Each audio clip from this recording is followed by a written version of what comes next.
Love is an elixir. A human lives with love, is made happy by love, and makes those around him or her happy with love. In the vocabulary of humanity, love is life. We feel and sense each other with love. God Almighty has not created a stronger relation than love, this chain that binds human one to another. Because love is directly related to the Creator, and because the respect for the riches that are hidden in every creature is nurtured, we will start to see every living thing from a different perspective and in a different manner. Words from Love and Tolerance by Fatula Bulan. Love living. Unveiling love's exotic, not erotic.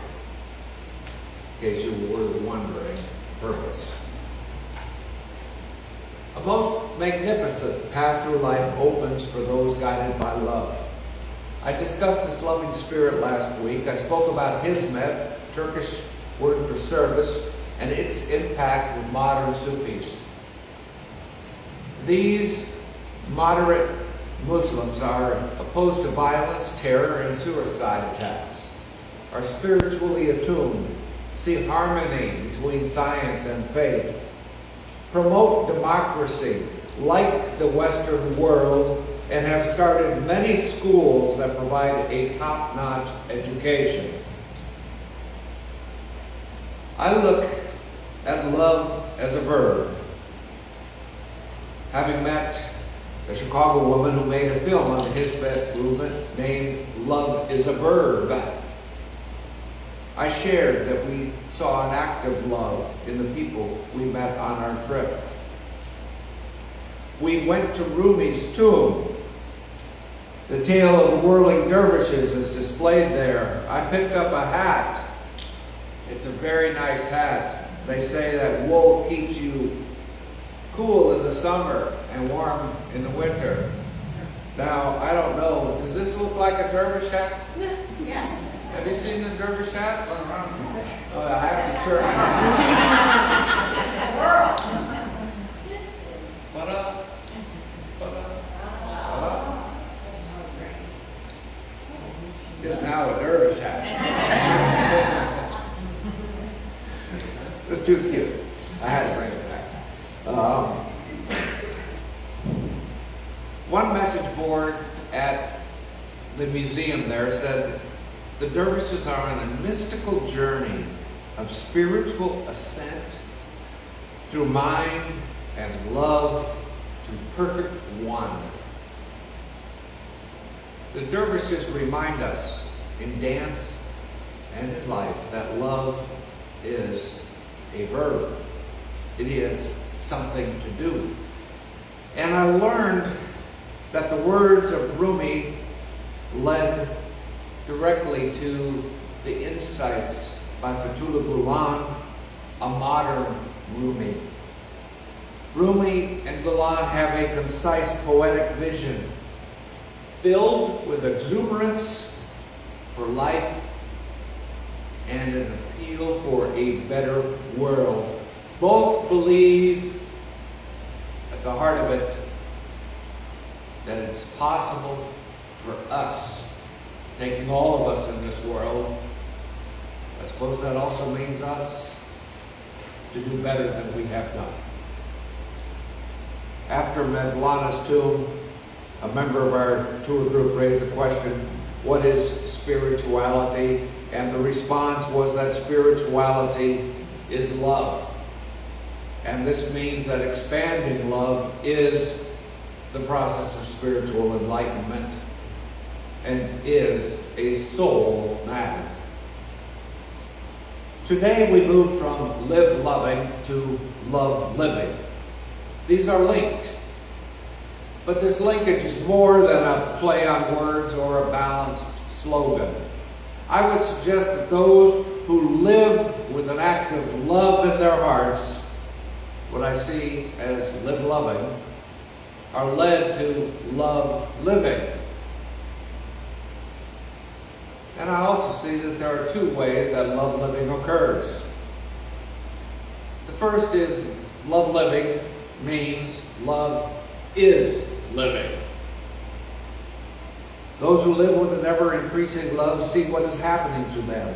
Those who make love a verb, make it their verb, begin to observe its results in their lives.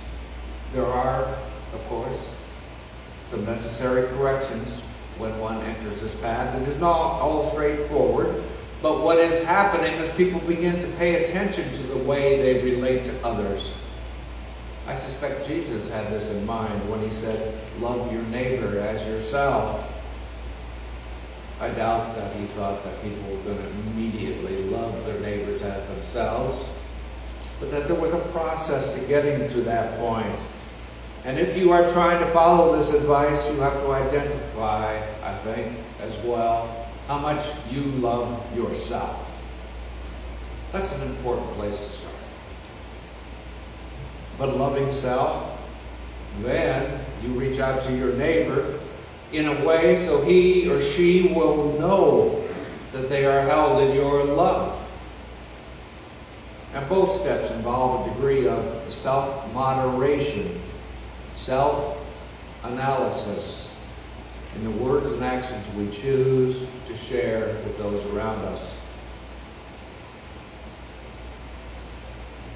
That entire process leads people to feel, sense, and know that love has not only come alive in them, that love is living within them.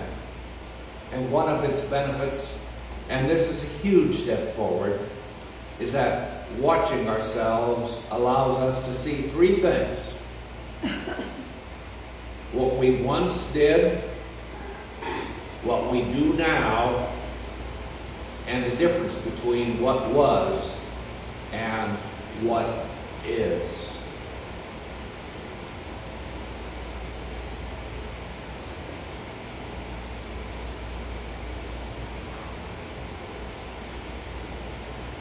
Gulan has helped to shape these views in many Hizmet groups. Born in 1941, a Turkish preacher, former imam, writer, and opinion maker, Gulan moved to Pennsylvania in 1999, supposedly for health reasons. But he has stayed in Pennsylvania. He may have moved to avoid an upcoming arrest, because he was put on trial in absentia in 2000, and it took 8 years for Turkey to acquit him of his supposed crimes. Still today, Prime Minister Erdogan sees Gulen as an enemy of the state and sees the Hizmet movement as a parallel structure to what he wants to do with his government, Turkey's legitimate government. Such are the difficulties faced by someone who promotes a life of love and service. You may run contrary to the views of the land. Gulen's book, Love and Tolerance, is the source of my message that love is living. He writes, love is an elixir. A human lives with love, is made happy by love, and makes those around him or her happy with love. In the vocabulary of humanity, love is life. Shirley and I felt this spirit throughout our trip. It was especially strongly sensed when we dined with locals. We had 3 Ramadan dinners in the homes of followers of Hizmet, and their meals were extravagant. Tables were overflowing, one dish after another, set between olives, cheese, yogurt, butter, and honey. We did not recognize many of the items on the table or how to eat them, so they showed us. They pick up a slice of flatbread, fill it with some of the tasty tidbits on the table, poured on some honey, wrapped it up, and said, "Open your mouth." And then they put it right into the mouth. A unique way of playing a host, I thought. I was a little surprised. But I went along, as did you. And in the midst of that meal and afterwards, they spoke to us about love. Our world, they said, is built on the power of love. It is the most active force for good available to our world's people, is what I heard. This is why they have taken the steps to slowly develop the power of love within them. And so, when I think back and look at it, and I summarize, of course they know they have love within them. Of course they know it is there to share. And of course they see that sharing love leads to more love in our world. And in their view, such a love can save them, it can save us, and it can save our entire world. That is the challenge they see.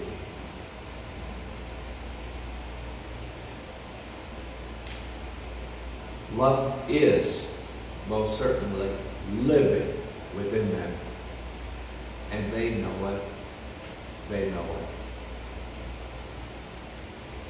But our meals with them also pointed toward the second interpretation of love living. Love living also means loving or enjoying our lives.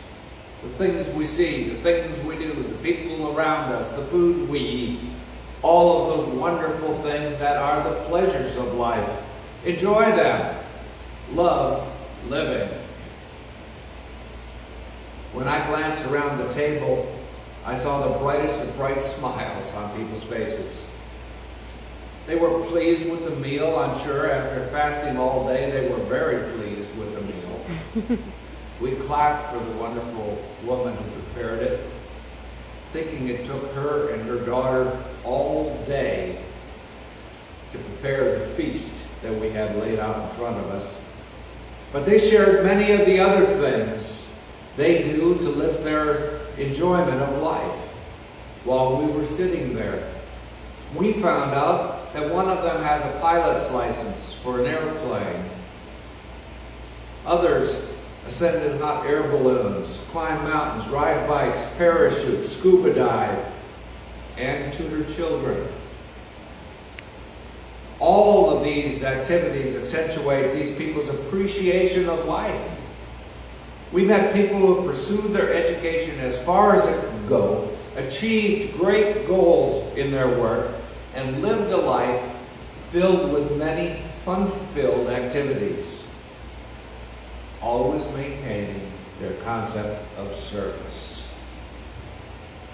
It surely appeared to me that they loved living.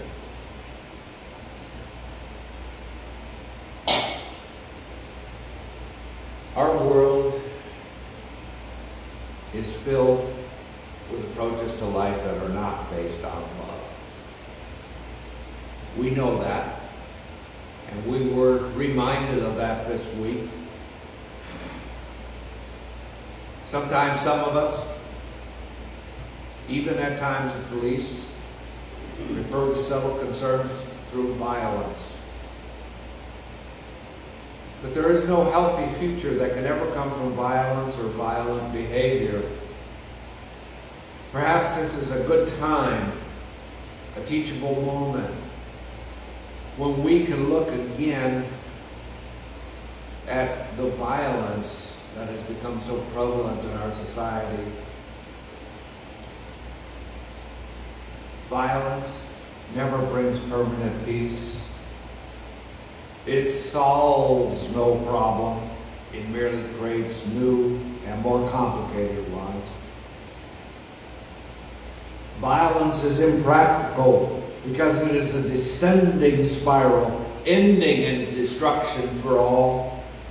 It is immoral because it seeks to humiliate the opponent rather than win his or her understanding. It seeks to annihilate rather than convert. Violence is immoral because it thrives on hatred rather than love. It destroys community and makes brotherhood impossible. It leaves society in monologue rather than dialogue. Violence ends up defeating itself. It creates bitterness in the survivors and brutality in the destroyers. What I find most important in this statement by Martin Luther King Jr. is that violence is immoral because it thrives on hatred rather than love. We have watched events in Ferguson, Missouri during this past week. I'm sure most of us have, at least. I was not there, so I will speak softly on this. Softly, but with a purpose. There are crimes and there are crimes. Some are small crimes, like stealing cigarillos. Some are large crimes.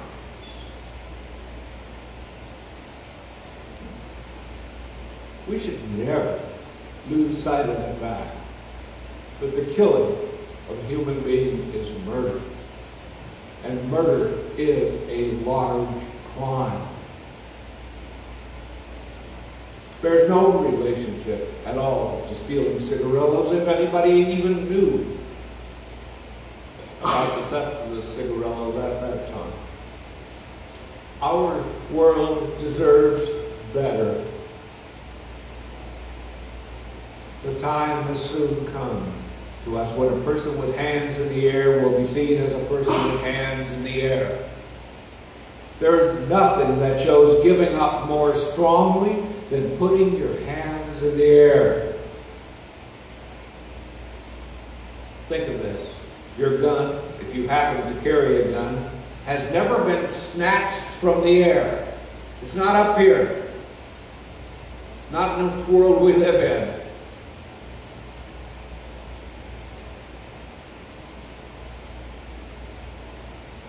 Injustice has never been evenly applied in our land. We know that. We know that. We should also know that the structure of the injustice we see today has been carefully crafted over time.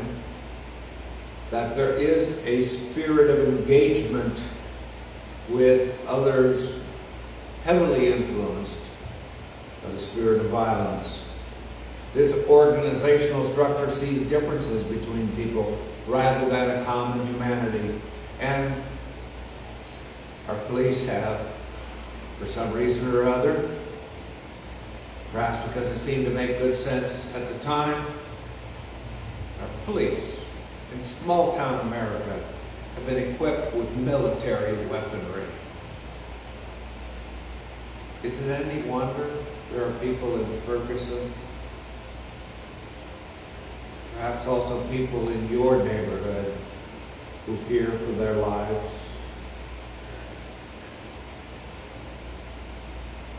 This does not have to continue. My prayer is that this will be a teachable moment. And I hope that we will do what we can to help make it a teachable moment. Last week I asked you to increase your love for someone you knew. Some of you were here. I asked for your commitment to that. Talked about a chicken, I think, a little bit last week. And so let's not be afraid of this. Let's commit to extending more love to someone, one person only. I will not ask how you did, you know. That's good enough. But I hope some of you gave this an effort. That request, increasing love for one person, is just the first step. If we want to think of life as a game board of some sort or other, there are other spots on that game board beyond this first step. And we turn to the next one this week. Can you share your love in a special way with 2 people this week? Can you allow your love for 2 people to grow within you? This won't be easy. There will be good times and times that are not so good. That is the way it always goes for most of us. There are ups and downs, there are swings, better moments, those that are not so good. Always be there. But when your mind wanders from the task, put yourself back on track. Make love a verb. Put love into action. Is it possible for us to expand our love for the world? Is this something you can do? Can you find 2 people who deserve, or 2 who perhaps need your love? What do you think? What do you think? Last week I talked about live loving. This week I mentioned 2 dimensions to love living. I will take this a bit further next week when I look at the spiral of living and loving. May the love in your heart find love in the hearts of 2 people we know. Namaste.